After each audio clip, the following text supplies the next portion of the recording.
Okay, so that's it for this first activation.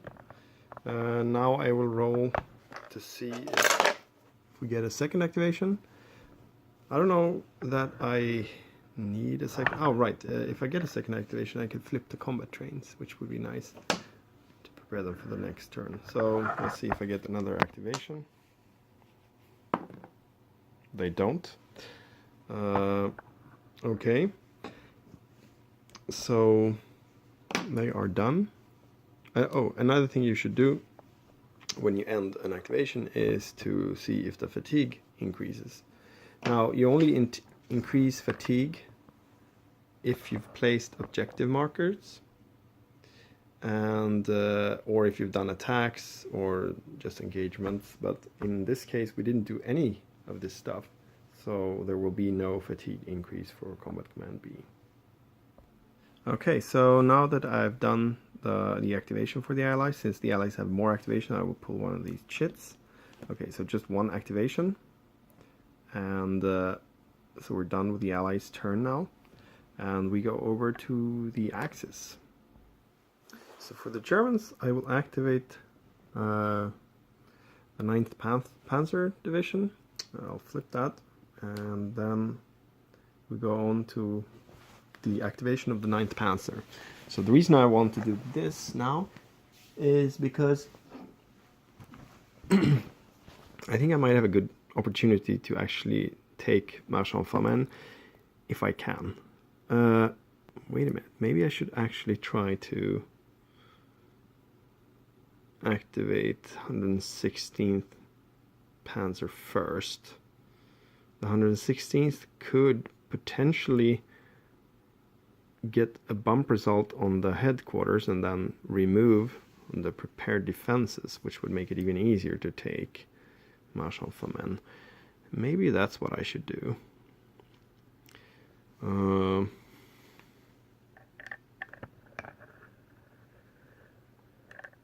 Yeah, I will activate the 116th instead. So I'll flip back the 9th and instead flip this one. And we flip the headquarters. So again, let me show you some of the peculiarities about the system.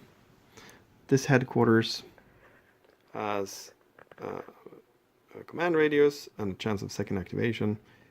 It has 3 artillery inherent and 2 assigned artillery points, so in total 5 artillery points. Let's see if we can use all of them. It has Jagdpanzers in support, and it has 2 fatigue. So the modifiers that we have for the SNAFU roll, as I showed you earlier, we have, if they're not fresh, they don't have a coordination marker. I will explain that later. They do have a fatigue, or 2 fatigue, so we have -2. They're not mixed, which is also related to this coordination. Mixed formation is basically if you have some of your units inside the blob of an inactivated unit, which we don't have. As you can see, we only have, this is the headquarters. You don't count the combat trains, which are over here. So basically, if you make a sort of blob around these 116th unit, you can see that they are not mixed with another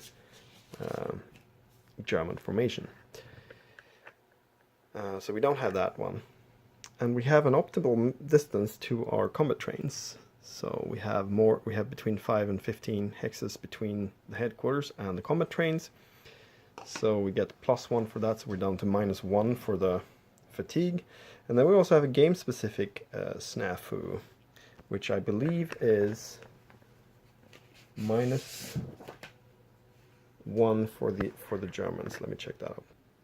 Yeah, so actually in the beginning of the campaign they have a +1 modifier on their SNAFU, but after December 24th they get a -1. So we're down to -2 again. So we really want to have a full activation here, but we'll see what we get. 5 minus 2. Wow, that's definitely just a partial. So now we can only use one objective marker, and we can only use half of our artillery, and just all the units can only use half of their movement. So for the 116th Panzer, we have objective Somme-Leuze via Marchand-Famenne. So basically going this way. And I think the main objective for this activation will be to try to isolate or either try to encircle the headquarters or bump the headquarters, which might be beneficial for getting rid of the prepared defenses, for example. But it's not super likely, but we might be able to pull it off. And to do that, okay, I will start by firing up this unit here. They will try to move something like this and try to strip this unit of its support. So I can choose now whether or not to switch it to, I think I will flip it to its bigger move side in case I get lucky with the rolls here, and then I can at least continue. So I'll go here, and then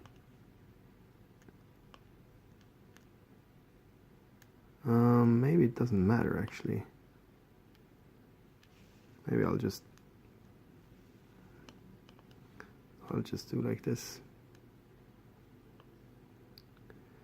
Because if I strip this unit's support, I cannot go through it. It won't get a retreat result. I could go here, and then I would have to engage this unit support over here. So, and you only have, for each of these tank units, you only have 2 fire events. So he can do 2 things basically. And I think I will move here, and this creates a stop for him because he's now entering a zone where this infantry has armor value support from these units up here that are located all over the place. So now that we have an engagement, if I want to, if it would be a real armor unit here, I would have to engage it, but now I have a choice: either engage and try to drop the support, or just stop. But I will try to engage and drop the support from this battalion here. So how do you do that? Well, basically you calculate the armor value plus the skill level, and you compare that with the skill level plus the support. In this case, it doesn't matter which one I pick. Let's say I take this one as support. So it's 3 plus 3, that's 6, and the German unit has 4 plus 5, that's 9, so we're on plus 3. But before I do anything else, I need to place objective markers, and we can only place 1, and this is going to determine where we can do barrages and attacks, real attacks. So engagements you can always do outside of the objective zone. I think I will put it directly on the headquarters here. So now I could attack 2 hexes away from this objective marker.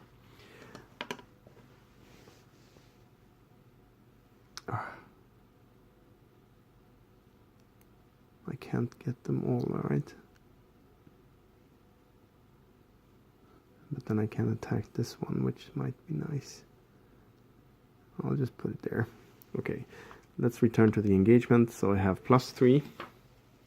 And basically you go through, you see here, if you roll on the support involved, the fire, it's not in a double objective zone. The target has multiple support actually, 2 units in support, so that's a plus 1 for the defender, so we're down to plus 2, and we need to get a target drop result at least.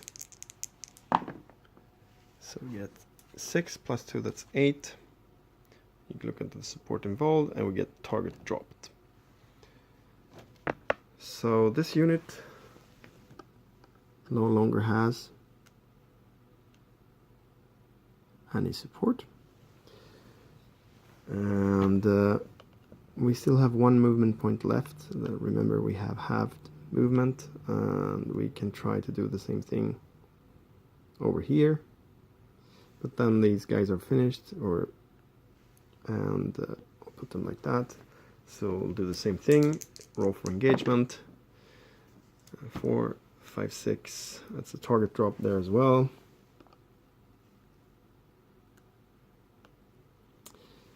So now basically this indicates that these infantry units now, they no longer have army support, armor support.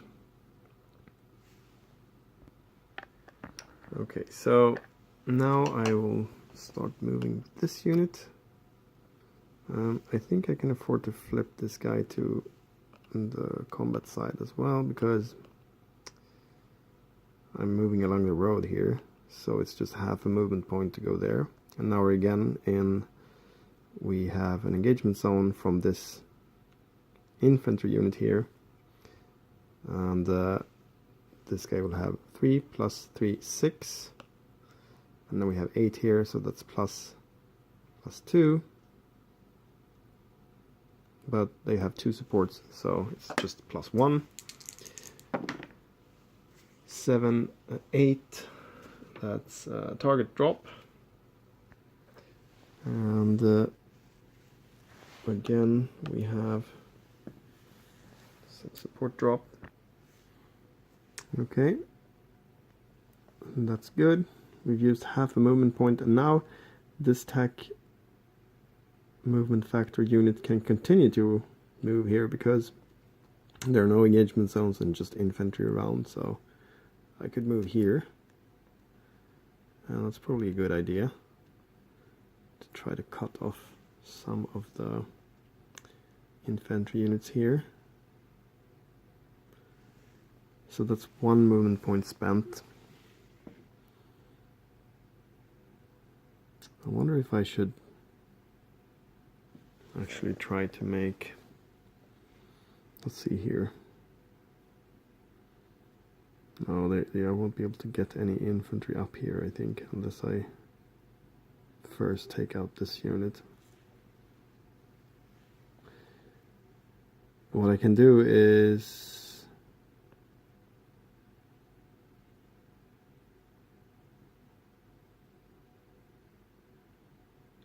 I'll do an attack by fire here into this hex. So basically what that means is that you basically use, it's like artillery. Or maybe I could, instead of moving there, I could do, right, yes, I could actually move into the woods. That's 2 movement points when the ground is frozen. But I would have to just stop there.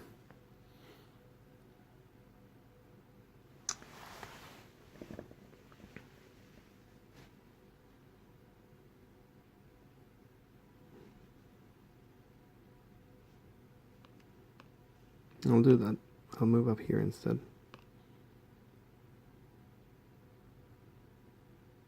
No, I'll go down here. No, I'll stay there. I don't want to be here in the... That's actually a terrain hex, so maybe it's not that bad. I'm a little bit afraid of the allied artillery. This unit is down to 2 steps, and I don't want to lose it. But I guess we might as well just be here. And now let's start walking with the infantry and see what they can achieve. Half movement factors. It would be nice to get one of the... I don't know, can I flip when I'm in the zone? Yes, that's fine, so we could flip this unit. Bring it up a little bit in its action rating. So on a 4. And we can use this unit that has an assault arrow to actually attack this hex. And in the attack, and we'll use some artillery. So okay, how much artillery did we have actually? So we had 5 originally, and then halved for the SNAFU, so we only have 2 points that we can use during this activation. But that should be fine. I can use the armor unit here, which is finished by the way. I can use it to assist.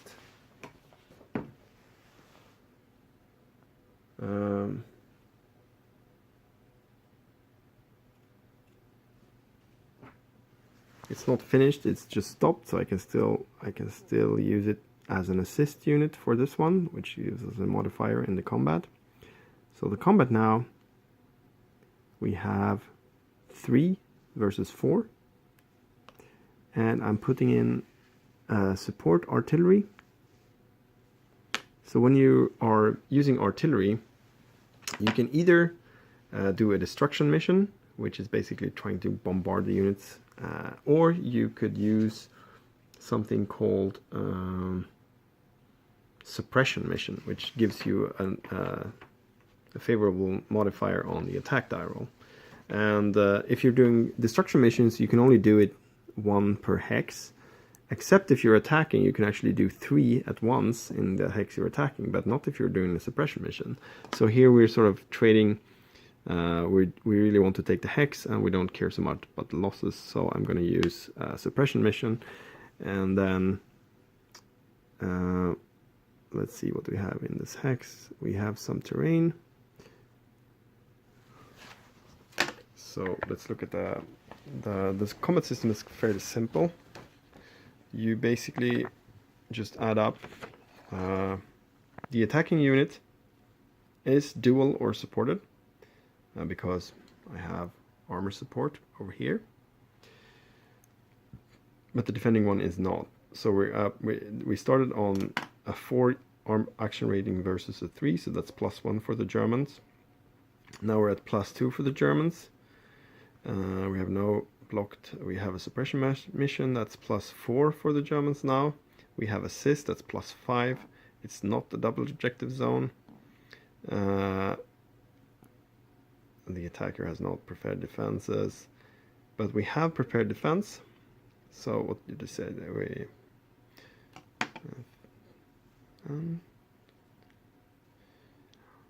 We were up to +1,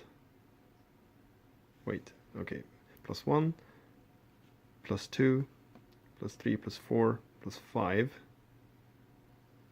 We were up to +5, and now we're down to +4, and we're in it's a dual or infantry unit in terrain hex, so we're down to +3. So +3, and we probably need to roll high, which we did. So that's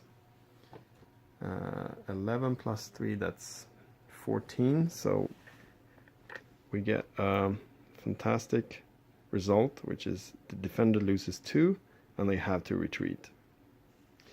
Now this is a little bit special because we have the retreat execution. This unit is forced to retreat.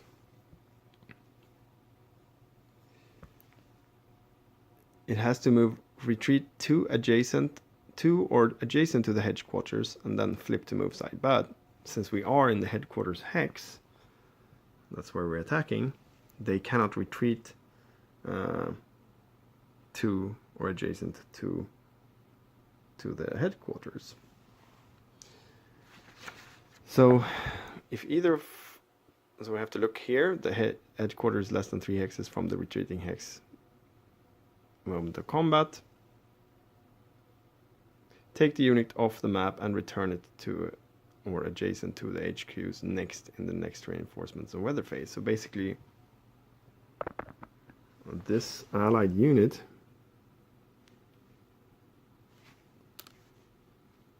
loses 2. Oh, man. It loses 2 steps. So it's down to 2 now. And then I'll place it. It's dissolved until next turn. And so this unit lost 2 steps and was dissolved, and now we can enter advance in with the Germans. They're finished, and the headquarters will now have to bounce. So the idea here now with this optional rule is that if I roll a 1 to 4, then it's just a soft jump. If I roll 5 to 6, then we actually found the headquarters in that hex. So we'll see. It's a soft jump, which basically means that the headquarters was not in that hex.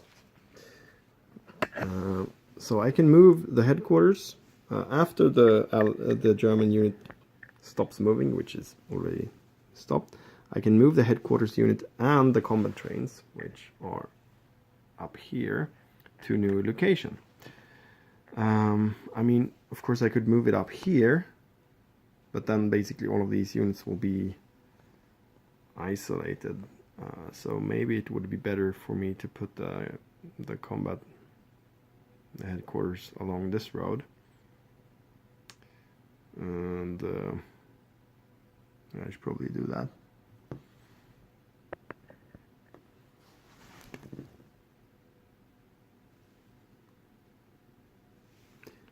And the combat trains,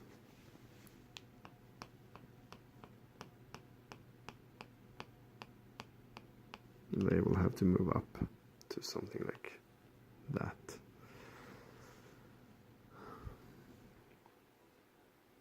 Okay, so now we continue with the German activation here. Looking a little bit better, but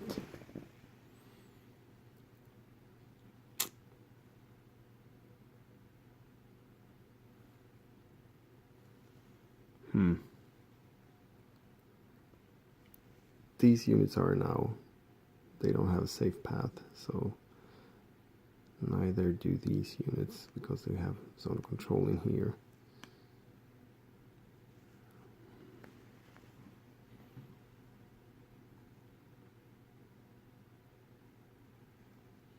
So I might want to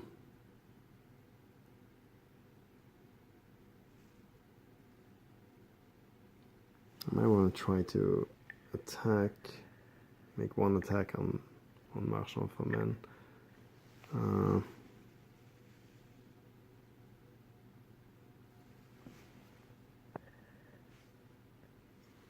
Yeah, so this unit here will have to flip to its move side. Oh, it still has 4 in action rating, that's good. It's a mechanized unit, so they have now 8 movement factors. 1, 2 along the road, the track, and then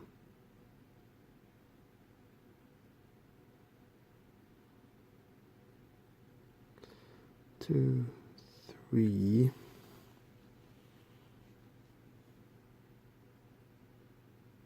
Yeah, I'll try an attack here then, but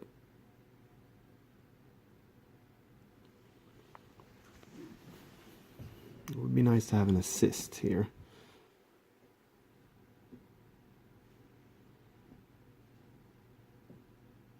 I cannot get that. I'll just make an attack with these guys.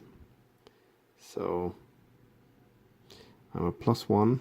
I'll use suppression mission again with the last artillery point. So that's +3. And dual unsupported, that's +4.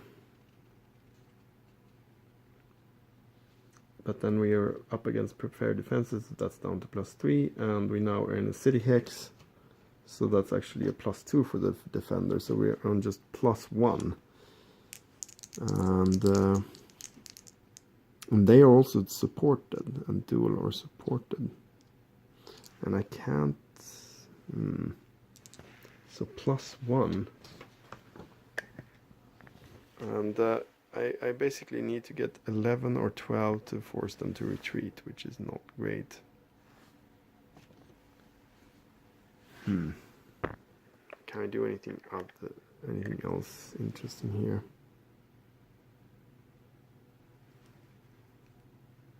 Can I get some armor over there to drop the support again? No, probably not.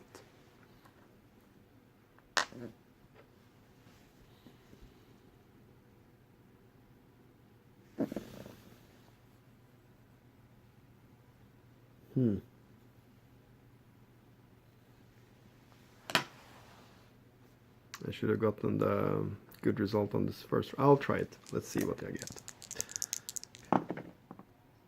9 plus 1, that's 10. That's not gonna do it. So it's a defender. Attacker loses 1 and the defender will lose 1.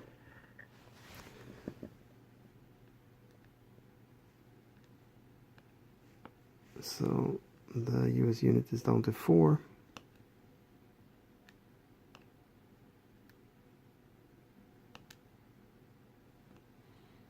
And this poor German unit is down to 1. And we should probably do something about this bridge over here. Maybe try to take this hex as well. But I will have to pause the video here.